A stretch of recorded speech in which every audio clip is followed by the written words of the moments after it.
I'm off on a trip overseas with my mistress, sold the house for $400,000. The overly cheerful voice of my husband, John, made me instinctively ask, "What?" He called from the hospital, saying he sold the house for $400,000? What does that mean?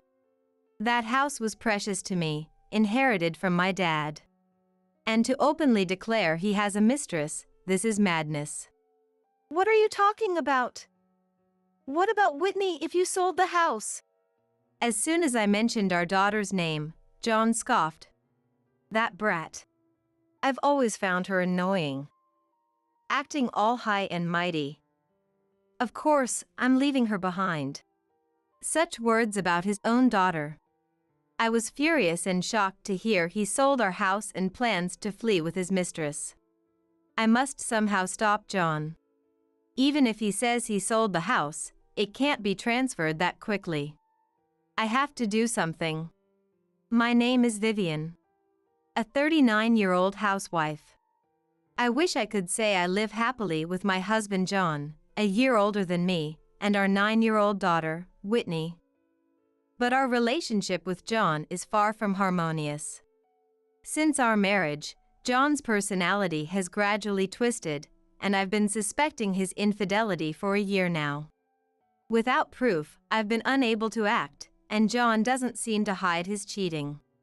John works at a factory for a parts manufacturer and goes out drinking 4 or 5 nights a week after work. It's possible he's out with work colleagues, but he didn't go out this often until a year ago. Moreover, John comes home smelling of unique perfumes and preparing luxury bags and shoes I've never seen as gifts.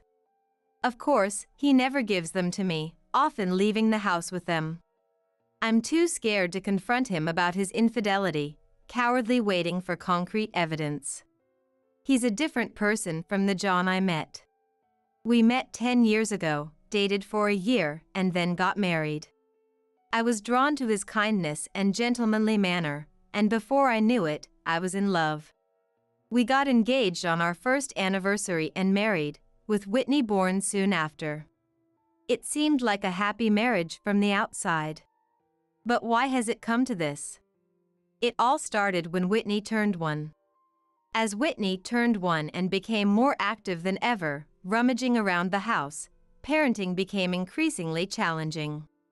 As a housewife, I was with Whitney all day long, but sometimes it was too much for me alone, and I started asking John, after work, to help with baths and meals. Initially, perhaps due to a sense of paternal duty, John helped as I asked. But as the days went on, he seemed to grow resentful and stopped engaging in childcare. I've been thinking, isn't this your job? You're the housewife, so you should be able to handle childcare alone. Why should I, tired from work, have to help? John's frustration exploded with those harsh words, and after throwing them at me, he left Whitney and me in the living room, quickly retreating to the bedroom alone. I tried to calm Whitney, now in the terrible twos and throwing tantrums even over getting into pajamas, while John's words painfully stabbed my heart. Afterward, John completely disengaged from Whitney. Even on his days off, when Whitney asked, "Daddy, let's play," John would respond, "Playing is Mommy's job. I'm busy," while reading a magazine. He never tried to understand Whitney's feelings. When Whitney cried, he would snap. "Hey, don't cry over this. What kind of parenting is Vivian doing? A housewife who can't even handle childcare, how incompetent." Glaring at both Whitney and me. I didn't want Whitney to hear John's verbal abuse, so we retreated to our room, forced to play together.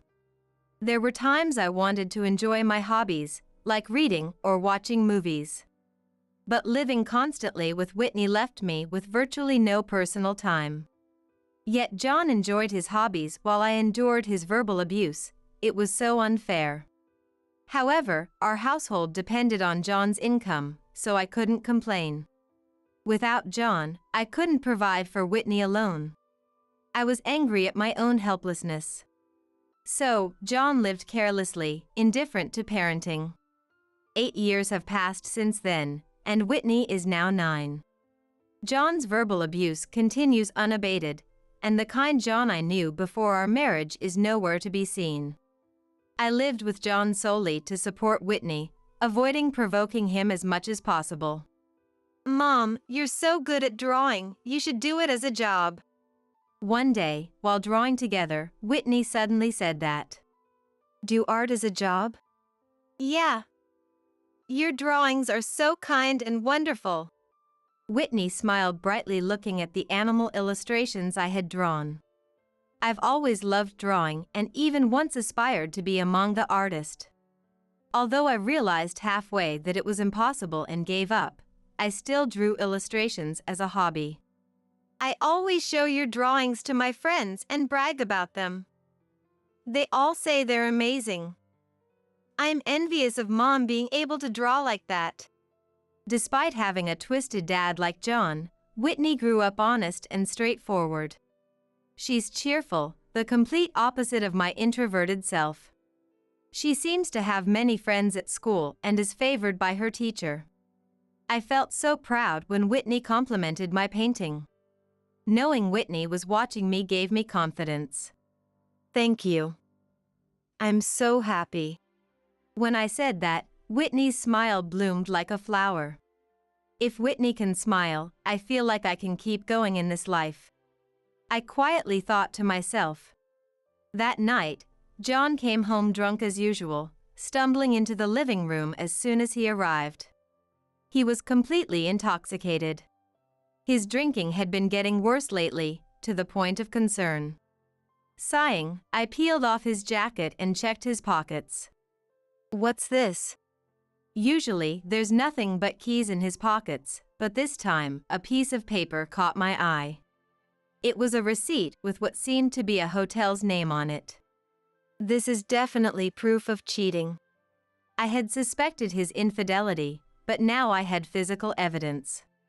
Trying to calm my fluttering heart, I carefully tucked the receipt away on a shelf. I started thinking about how to confront John. The next day, still half drunk, John left the house. After Whitney went to school, I did the usual household chores, but I couldn't stop thinking about the receipt. I had suspected John's cheating, and not confronting him was my choice. But now, with solid evidence, it's hard to continue this false marriage. Within a week, or maybe even a few days, I want to make him admit his affair and apologize. How should I? As I was thinking, my mobile phone vibrated. Who could it be at this time? It's rare to get a call during the day. Checking the phone, it was an unknown number. A sense of foreboding, I answered. "Hello, is this Mrs. John Simmons?" "Yes, speaking." "Who's this?" "This is North Hospital. Mr. Simmons has been." The call was from the largest general hospital around. The hospital informed me that John had been brought in by ambulance, undergoing surgery for a kidney disease. They also said that his kidney is likely to fail and will need a transplant. Confused by this sudden news, the doctor asked if I was okay. "Yes, a kidney transplant is possible, right?" "Yes. We'll start looking for a donor, and if we find a match, we can proceed with the transplant surgery."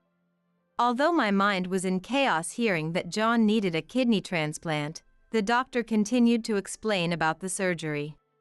"We'll check the compatibility with potential donors, so please cooperate." I only half understood what the doctor was saying, but I knew John was seriously ill. Despite John belittling me and having affairs, I don't wish him dead. I hope he can be saved. That day, I spent the whole night thinking about John's transplant surgery. Weeks passed, and we found out the compatibility results for potential kidney donors, primarily within the family. Surprisingly, I was the best match.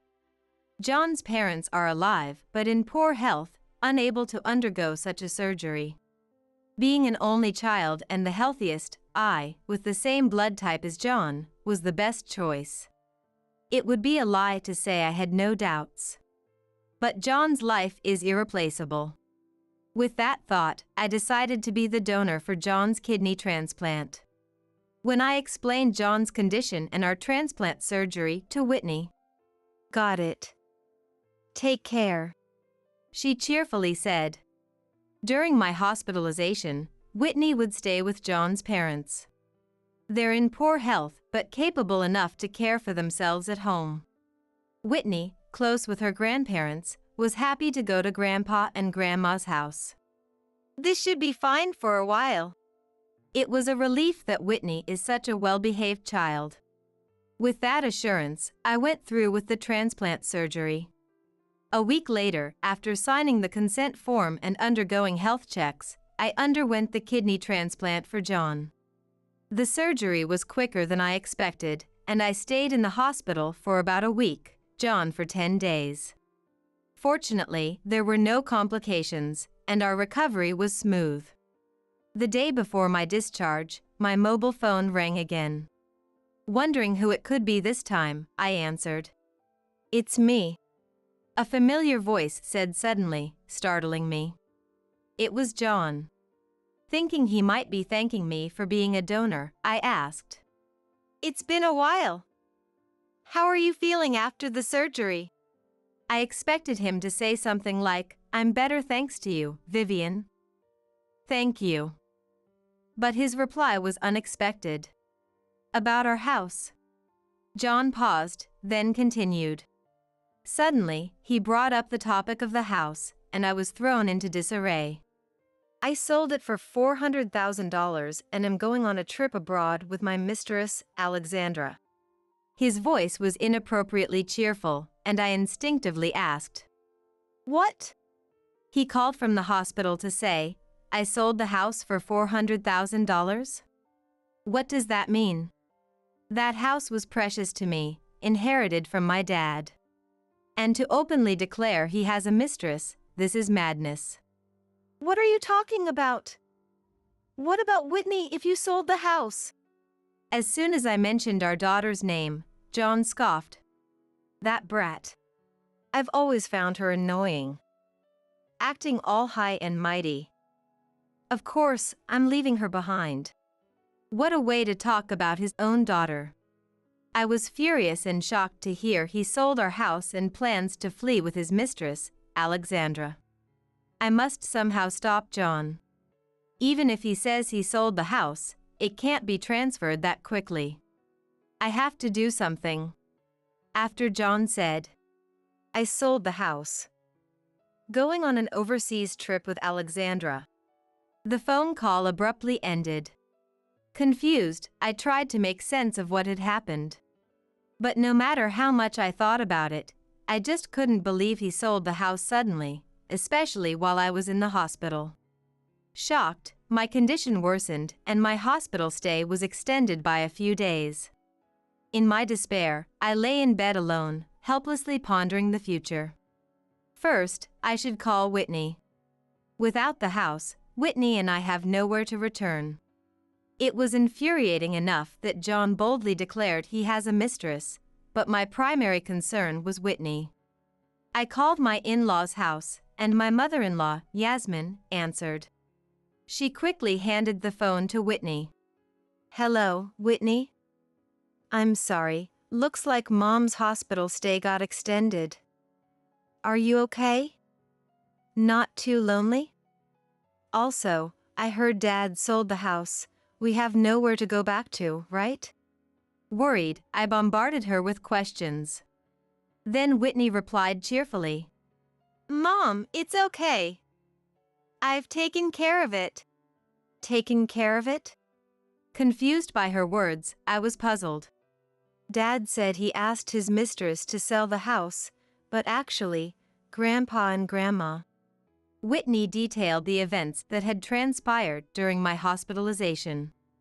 I was stunned by the unexpected turn of events that had unfolded without my knowledge. "So Mom, rest easy. I'm fine. Thank you." Encouraged by Whitney's responsible words, I was finally able to calm down a bit. But if Whitney's story was true, what had become of John and Alexandra by now? Curious, I reminded myself that rest was crucial and drifted off to sleep. 3 days later, fully recovered, I was discharged and headed to my in-laws' house. "Mom, welcome back!" Whitney ran up to me with a joyful face. Yasmin was smiling behind her. "I'm glad for you." "And John, he really did something unbelievable." "I'm sorry, Vivian." My father-in-law, Kevin, apologized with a grim face. Despite having such wonderful parents, how did John end up so twisted? "No, it's my fault for following along without saying anything." "Please don't apologize." "Thank you." "And, well, Vivian, there's something we need to tell you." "Yes? What is it?" I sat down with Kevin and Yasmin, listening to their story with Whitney by my side. Though surprised again by their news, Yasmin's firm encouragement, "We won't let John have his way," reassured me. After hearing from Kevin and Yasmin, I was about to head home with Whitney when, passing a real estate agency, I noticed a familiar man and an unfamiliar woman arguing with an agent. It was unmistakably John. And the woman with him must be Alexandra. John was in a tracksuit with messy hair, and Alexandra wore a short skirt with only one high heel, no makeup. "Hey! What do you mean the house can't be sold?" "Yeah! What about my $400,000? "Well, the buyer canceled the purchase last night, so the contract is no longer valid." "Huh? Why cancel? Damn it!" Seeing John stamping his feet and Alexandra shrieking at his side, passers-by turned their gaze in surprise. Whitney and I were also shocked, but realizing it was about us, we approached them. "What are you doing here?" Startled by my sudden voice, Alexandra let out a ridiculous "Huh?" upon recognizing me. "What are you doing here?" "Ah, I get it. You're behind this, aren't you?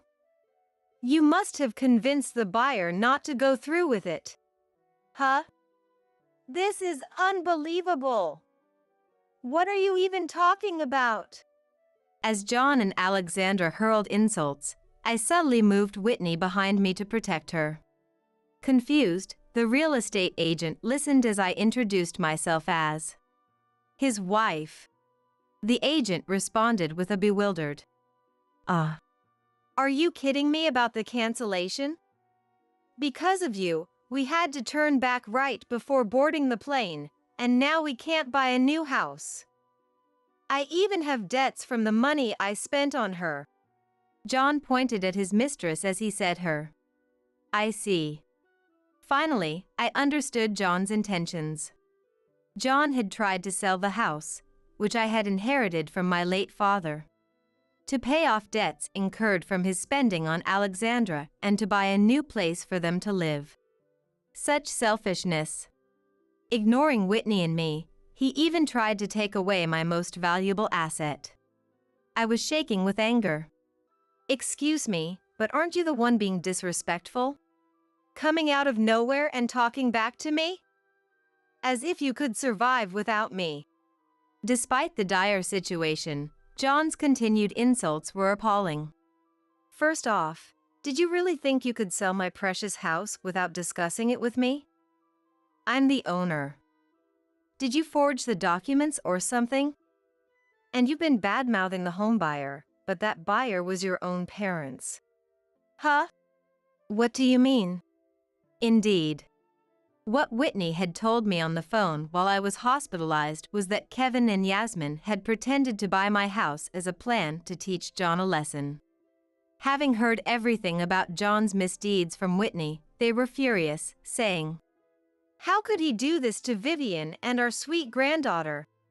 Whitney's bright and honest nature had made her grandparents believe her over their son. "Let me explain.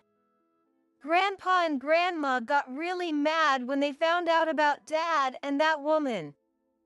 I knew Dad was trying to sell the house, so I talked to them. They said they wouldn't let it be sold so easily since it's a special house Dad left for Mom. So, before someone else bought it, they intentionally made a bid to buy it. Whitney stepped forward and boldly explained the situation. Those guys, my own parents, doing this to me. Old parents. And you too, acting all high and mighty, just kids. Shows how badly Mom raised you. John sneered crudely. Undeterred by John's attack, Whitney stood firm.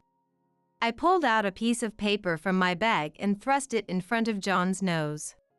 Sorry, but we're getting divorced. John laughed through his nose at the sight of the divorce papers. Divorce? You said it, right? You're okay with divorcing? You think you can survive without me? John must think that as a housewife, I'll be lost if we divorce. Indeed, that might have been the case before. But now, I had a secret plan. To shatter John's shallow thinking, I spoke up. Don't worry. I've received a gift from your parents while they're still alive. Huh? A living gift? What's that? John and his mistress looked bewildered. This morning, Kevin and Yasmin told me they wanted to give me part of their assets while they were still alive. Their health was failing, and they weren't sure how much longer they had. Of course, I initially refused, suggesting they should give it to John. But Kevin and Yasmin insisted. We value Vivian, who gave us a lovely granddaughter, more than a son who can't even thank her for donating an organ. I expressed my gratitude and agreed to accept their living gift. It's your dad and Mom's wish. They said they wanted to give it to me, not you. John's face turned pale. Understandably so. He was losing the assets that should have been his to a wife he was divorcing. That's dirty. That's not right. It's normal for children to inherit their parents' assets. I'll talk to them now. If they won't listen, I'll take it to court. John glared at me with fiery eyes, shouting. I sighed at John's endlessly shallow thoughts. Maybe it's time to deliver the final blow. Stepping forward, I locked eyes with John and declared, You're talking nonsense. It all started with you, belittling me and even having a mistress, right? You're the one who spent the money. Kevin and Yasmin's decision is only natural. And do you even have the money to sue? Even if you did, how would your betrayals play out in court? A scream escaped John's lips. He trembled at the sight of me, now looking like a demon. Sorry, I won't sue. Please forgive me. His apology was desperate, but it was too late. I glared at John once more and delivered my final words. I'll make sure you pay for insulting Whitney and me, alimony and child support, all of it. If you can't pay, I'll chase you to the depths of hell. Be prepared. John and Alexandra screamed and ran away. The real estate agent, who had witnessed everything. Thank you, he said with a relieved posture. No, I'm the one who should apologize for causing you trouble. With those words, I quickly left with Whitney, heading back home. Mom, you were so cool. Thank you, Whitney, for fighting for Mom. Despite the situation, Whitney's face was lit with a smile. I vowed in my heart to protect her for a lifetime. A few days later, I was able to successfully divorce John. It felt surreal that my long-endured marriage ended so easily with just a piece of paper. I wondered why I had tolerated it all for so long. John, having squandered his money on Alexandra, had to take out a loan to pay the alimony. Alexandra left him, saying, I can't be with such a poor man anymore. To add to his misfortune, John's company faced a sales decline due to material shortages and had to cut labor costs. Working in the factory, John was one of the first to be laid off. It's unfortunate, but I can't help but think there was a reason for his layoff. Probably, those with poor performance and behavior were the first to go. John, who acted arrogantly at home, must have behaved similarly with his subordinates at work. Now, having lost his job, wife, and lover, John is barely making ends meet with part-time work. Without the energy to job hunt, he's settling for part-time jobs that allow him to work and rest at his leisure, probably leading a bleak life. But I couldn't muster any sympathy for him. I gave John a part of my kidney and did everything I could. Yet, he ridiculed me, and it seems like karma has caught up with him. He can sweat it out just to pay off his debts. As for me, I started working on illustrations. Inspired by Whitney's compliment about my drawing skills. While the orders are still few, my customers praise my work as meticulous and skilled. I am determined to increase my clientele and provide a good life for Whitney. One day at the airport, on my way back from work, I ran into an old classmate. It was Donald, a guy who had made my life miserable from middle school through high school. Because of Donald, I was pushed to the point of dropping out of high school. His personality hadn't changed even as an adult. Upon seeing me, he immediately demeaned me as the dropout loser. I almost lost it at that moment, but I managed to control my anger and walked away. Later, Donald and I would run into each other again at the airport. "Hey, dropout, this is what an airplane looks like," he said with a malicious smile. When it was revealed that I was the captain, his reaction made me surprised. My name is Brian, a 38-year-old bachelor. Saying I'm a pilot might make it sound like I've followed a path of elite success, but in reality, I dropped out of high school once. I had been subjected to insidious bullying from middle to high school. The start of it all was a fallout with a classmate, Donald. Donald was outgoing, friendly, and popular with everyone.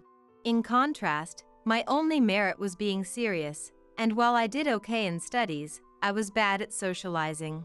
So when Donald, who had been on the same soccer team in elementary and joined the soccer club with me, approached me early on, I was overjoyed. The initial connection was our shared history with soccer. In our group, I was always the butt of the jokes. My inability to deflect the teasing only served as more fodder for Donald's charm and, simultaneously, his cruelty. Initially, I preferred being teased over being alone, accepting my place in the group. I even found joy in making others laugh with my reactions.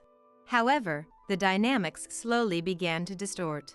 The way laughter was garnered in the group gradually escalated. At first, I rationalized it as part of friendship dynamics. But perhaps my laughter encouraged it. The jokes gradually turned into blatant mockery and personal attacks. Sometimes, they would half-jokingly apply wrestling moves on me. "Stop it," I would say with a laugh, but no one would ever stop Donald. Instead, everyone laughed while watching us, making me realize I wasn't entertaining them, I was the entertainment. He was just enjoying humiliating me. After that realization, being part of the group became a torment. The teasing I had once brushed off laughingly became unbearable. Walking down the hallway one day, I was smacked on the head as usual. Normally, I'd just laugh it off saying, "What's that for?" But that day, "Stop it," I clearly told him. Then, "What's with you? You're not fun anymore." He made a displeased face and said, "Just because you're in the group, doesn't mean you can't look like you're enjoying it." "It's impossible. I'm not having fun." "Huh. What's that supposed to mean? You were always laughing. And who do you think you are, Brian, acting all high and mighty?" he said in a low, intimidating voice, glaring at me. I glared back at him without backing down. He said, "Whatever," and walked away, quickly blending back into the group. From the next day, my life turned into hell. Arriving at school in the morning, Not only Donald and the members he incited, but even unrelated classmates began to ignore me. Being ignored was still bearable, but soon they started actively harassing me. He was always the ringleader. At first, I stubbornly continued showing up at school and club activities, but eventually, the pain became too much to bear, and I started missing them. Entering the 9th grade, the stress of exams coupled with their behavior became even more vicious. Having missed nearly half of the 9th grade, my grades inevitably plummeted. I had been considered a candidate for one of the top high schools in the county back in the 8th grade, but now I found myself in a situation where I could only aim for schools 2 or 3 tiers lower. Still, I thought I could escape this situation by graduating middle school, so I tried to focus on my studies. But, as expected, I couldn't concentrate, and worst of all, I ended up going to the same high school as Donald. Up until middle school, Mr. Richard, a teacher, had taken a personal interest in helping me out, scolding Donald and the others, which made things somewhat bearable. The hell continued into high school. Trying to establish new relationships in high school, I ended up in the same class as Donald. "Hey, there's Brian," Donald declared, grabbing my collar in front of everyone as I walked into the classroom. "Let's all tease him. He loved being teased by everyone in middle school, right?" The classmates initially seemed skeptical, but once they decided I was someone they could disdain, they became endlessly cruel, characteristic of kids this age. Unlike in middle school, there was no teacher willing to protect me. Eventually, my spirit broke, and before I knew it, I couldn't bring myself to go to school anymore. Failing to meet the attendance requirements, I was held back a year, which led to me dropping out of high school. The one who tried to save me was Mr. Richard, my middle school teacher. He was the only teacher who noticed my situation and reached out to me.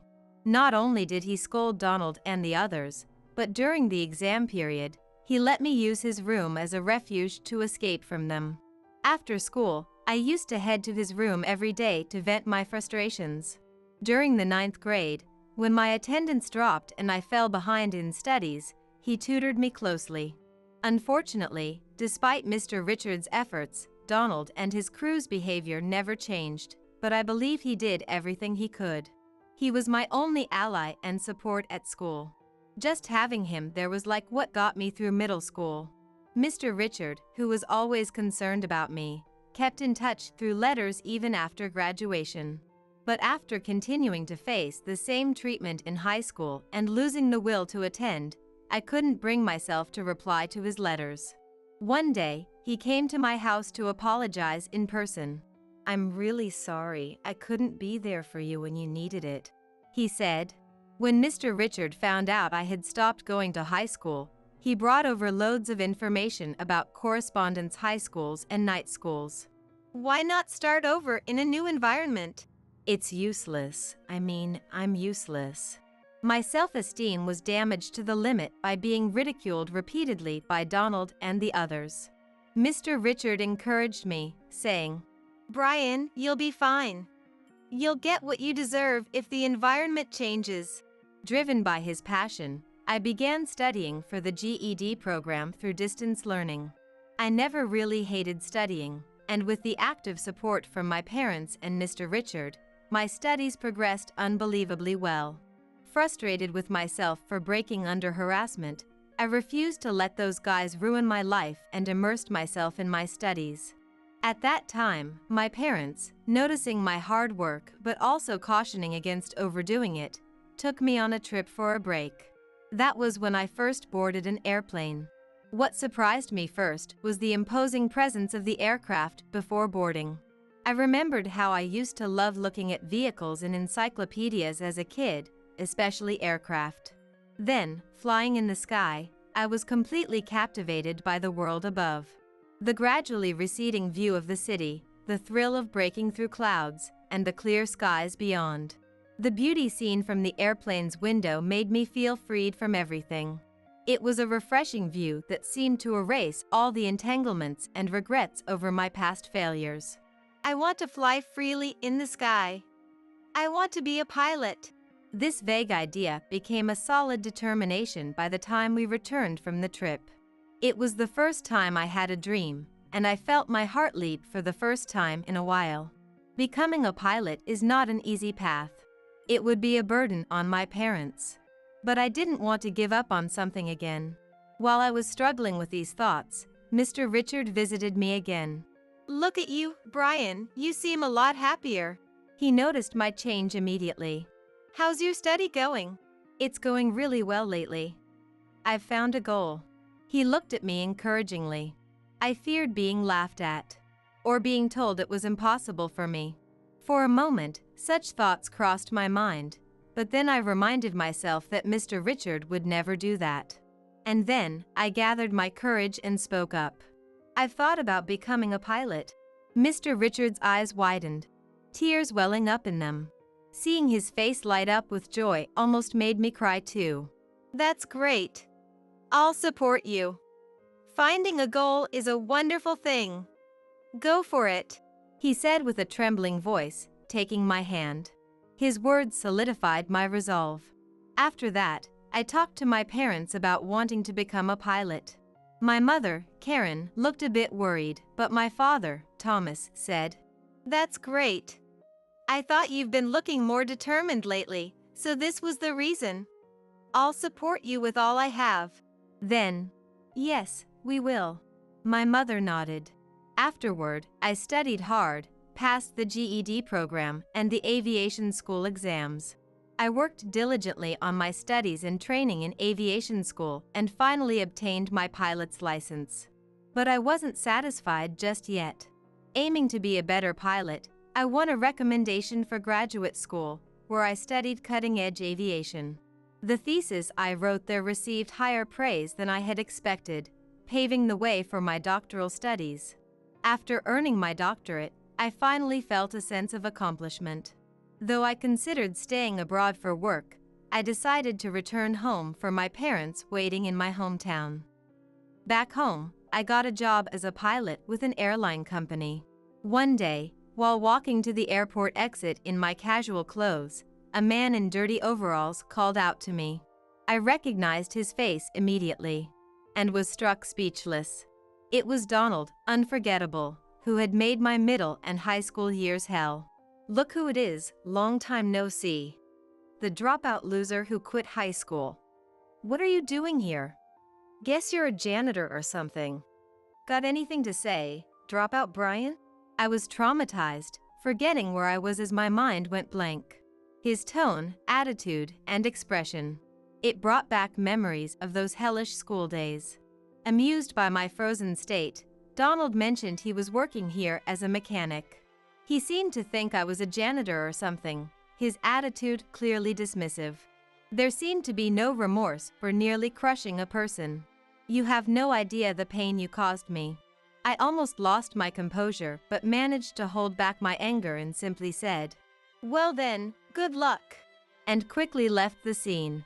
Even after Donald was out of sight, my heart continued to beat uncomfortably for a while. Later, as the shock of that encounter began to fade, I received a call from a familiar person. It was Mr. Richard. Apparently, hearing about my achievements, Mr. Richard decided it wasn't too late to pursue his dream of graduate studies and had finally been accepted into a prestigious university in England. When I was genuinely happy for him. "There's something I'd like to ask you," he said. "I'll be flying to England, and I'd love to be on a plane piloted by you." Of course. I readily agreed, and then did everything I could to secure the pilot's seat for Mr. Richard's flight. The day of departure arrived. It was very cold, and I was walking around the aircraft for an external check, wearing a jacket over my captain's uniform. Then, I encountered Donald again. Everyone was at their posts, leaving him and me alone. Seeing me, Donald laughed and pretended to hit me with a tool. I flinched, and he said, "What, got scared? It's just a joke," with the same immaturity as before. "Hey, dropout, this is what an airplane looks like." Donald sneered openly, when a voice called from behind me. "Captain!" It was Susan, one of the cabin attendants. "Captain?" Donald looked confused, But Susan called out to me directly. "Captain, it's time for the flight. Please prepare." Understood. I'll be right there. Leaving a stunned Donald behind, I quickly made my way to Susan. Donald clicked his tongue behind me, but I felt a sense of vindication, almost like I had won something. Soon it was time to board, and the passengers began to enter the plane one by one. Seeing Mr. Richard among them made me smile involuntarily. Soon, all the passengers were seated, and the hatch was sealed. As the captain, I introduced myself and promised a safe journey through the skies to all passengers. I was sure Mr. Richard could hear my voice too. Thinking this made me feel even prouder to be piloting as a captain. Donald was a thing of the past. I can't forget the humiliation, but I'm not the same person I was back then. Reminding myself of this, I prepared to take off. The plane took off without a hitch. But then, an unexpected event occurred. A message from the control tower informed us of a sudden change in weather. Almost immediately, the plane was hit by a terrible storm. The aircraft shook violently in the blowing wind. It was an extraordinary shaking, unlike anything normal. Panic ensued inside, and amidst the chaos of reports coming through my headphones, I felt a moment of confusion. But I haven't accumulated over 10 years of experience for nothing. Plus, this situation closely resembled something I had written about in my thesis. Calm down. It's okay. I can do this, after all the hard work I've put in. I collaborated with the co-pilot and cabin crew to ensure the aircraft's safety and to calm the panic. Soon, we managed to escape the dire situation. The aircraft gradually stabilized.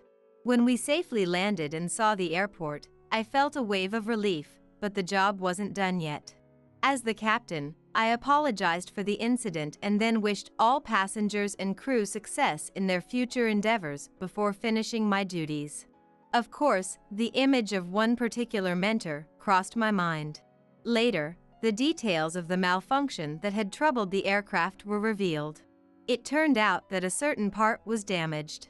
Despite thorough double checks, I wondered why the maintenance had been neglected. When the authorities analyzed the camera footage, it was revealed to be Donald's doing. The malfunction was intentional. Initially denying the accusations, Donald's face flushed the moment I appeared. Noticing something was off, everyone turned their gaze towards me.